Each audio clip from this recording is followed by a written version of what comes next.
dibuang sayang. Dan datanglah kepadanya batu yang hidup itu, yang memang dibuang oleh manusia, tetapi yang dipilih dan dihormati di hadirat Allah. Karena itu, bagi kamu yang percaya, ia mahal.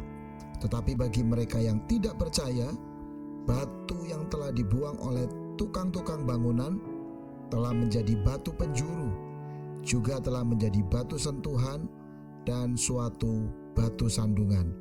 1 Petrus 2 ayat 4 dan 7.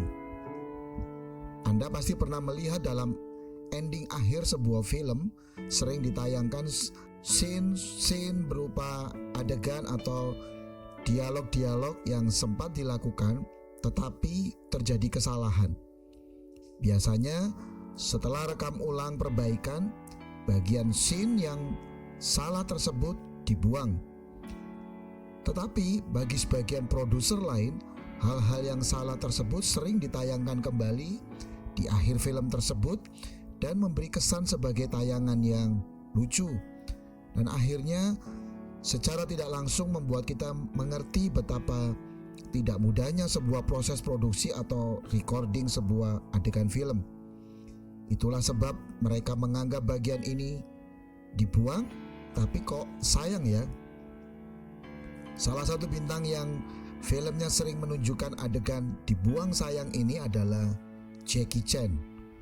Hampir setiap akhir filmnya yang beredar selalu diakhiri dengan scene-scene yang salah, baik dari sisi percakapan, bahkan juga adegan-adegan penting lainnya yang memberi nilai tambah, yaitu kesan lucu, tapi juga memberi kita pemahaman akan beberapa kondisi behind the scene tersebut. Firman Tuhan yang kita baca hari ini menggambarkan bahwa Yesus digambarkan sebagai batu hidup, namun mengalami situasi menjadi batu yang dibuang oleh manusia. Ketika Yesus menjalani proses Via Dolorosa, Yesus benar-benar diperlakukan sebagai batu yang dibuang, diinjak-injak, dianggap tidak berharga. Tetapi justru dalam keadaan yang nampaknya tidak berharga inilah, Yesus sebenarnya sedang melakukan karya kasih-Nya demi kita manusia, yaitu menyelamatkan kita yang percaya kepada karya pengorbanannya yang begitu berharga.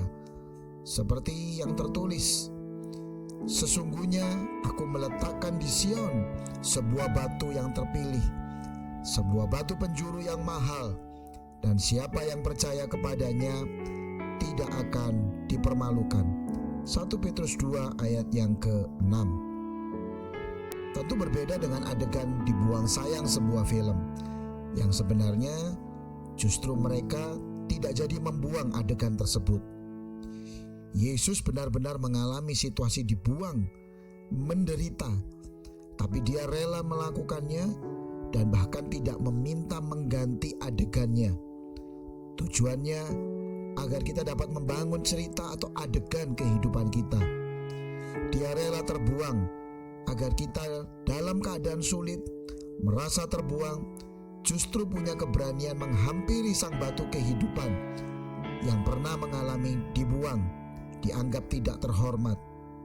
Bahkan sang batu kehidupan ini justru kemudian mengubah hidup kita yang terbuang karena dosa untuk dapat dipakai menjadi batu hidup bagi pembangunan gereja atau tubuhnya.